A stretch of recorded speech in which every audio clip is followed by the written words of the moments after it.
नमस्कार, मेरा नाम है विजय कुमार पाल। मैं हूँ एक लेखक। ये मेरी किताब है। आप देखिए, मैं रोज़ बताता हूँ, discriminated Hindus bye Vijay Kumar Pal. ये आपको रुद्रा पब्लिकेशन बिलासपुर में मिल जाएगी, लेकिन आप इसको अमेजॉन, फ्लिपकार्ट पर डायरेक्ट खरीद सकते हैं। इसी तरह मेरी एक ये किताब है, इन्वेडर्स एंड हिडन फैक्ट्स। ये भी शाश्वत रुद्रा पब्लिकेशन बिलासपुर पर है, और जैसे ही मेरा नाम लेंगे ये किताब भी आपको मिल जाएगी।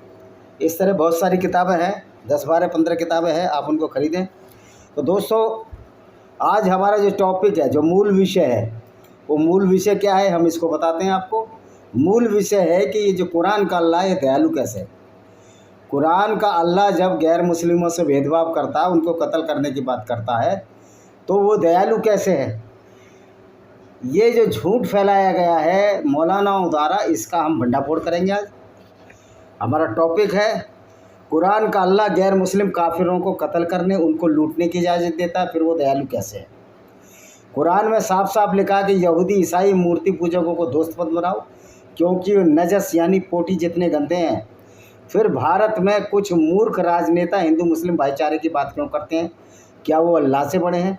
और दूसरी बात है कि ये मोहम्मद का जो अल्लाह है, ये कातिल, यानी कि जो इस्लाम में जितना ज़्यादा कत्ल करे गैर मुस्लिमों का, इस्लाम फैलाए, उनको उतनी जन्नत क्यों देता है।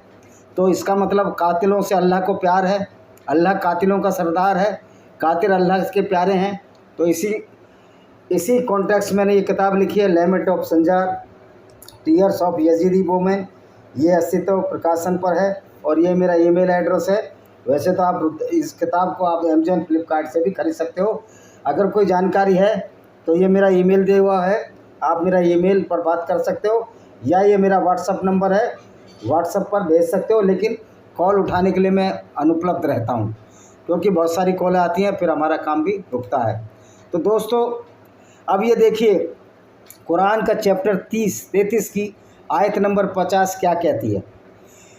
फिर बहुत सारी आयतें हम बताएंगे कि कुरान का अल्लाह कितना क्रूर है, अत्याचारी है।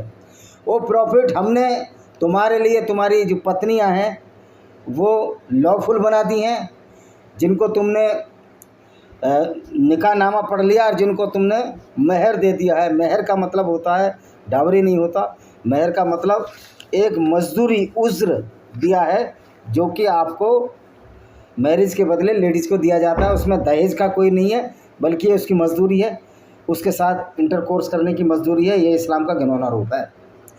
और सारी अलाव हैं, तुम्हारी चाचा की लड़की, तुम्हारी फूफी की बेटी, तुम्हारी मामा की लड़की, ये सारी अलाव हैं। और वो औरतें भी जो तुमने लूटी हैं,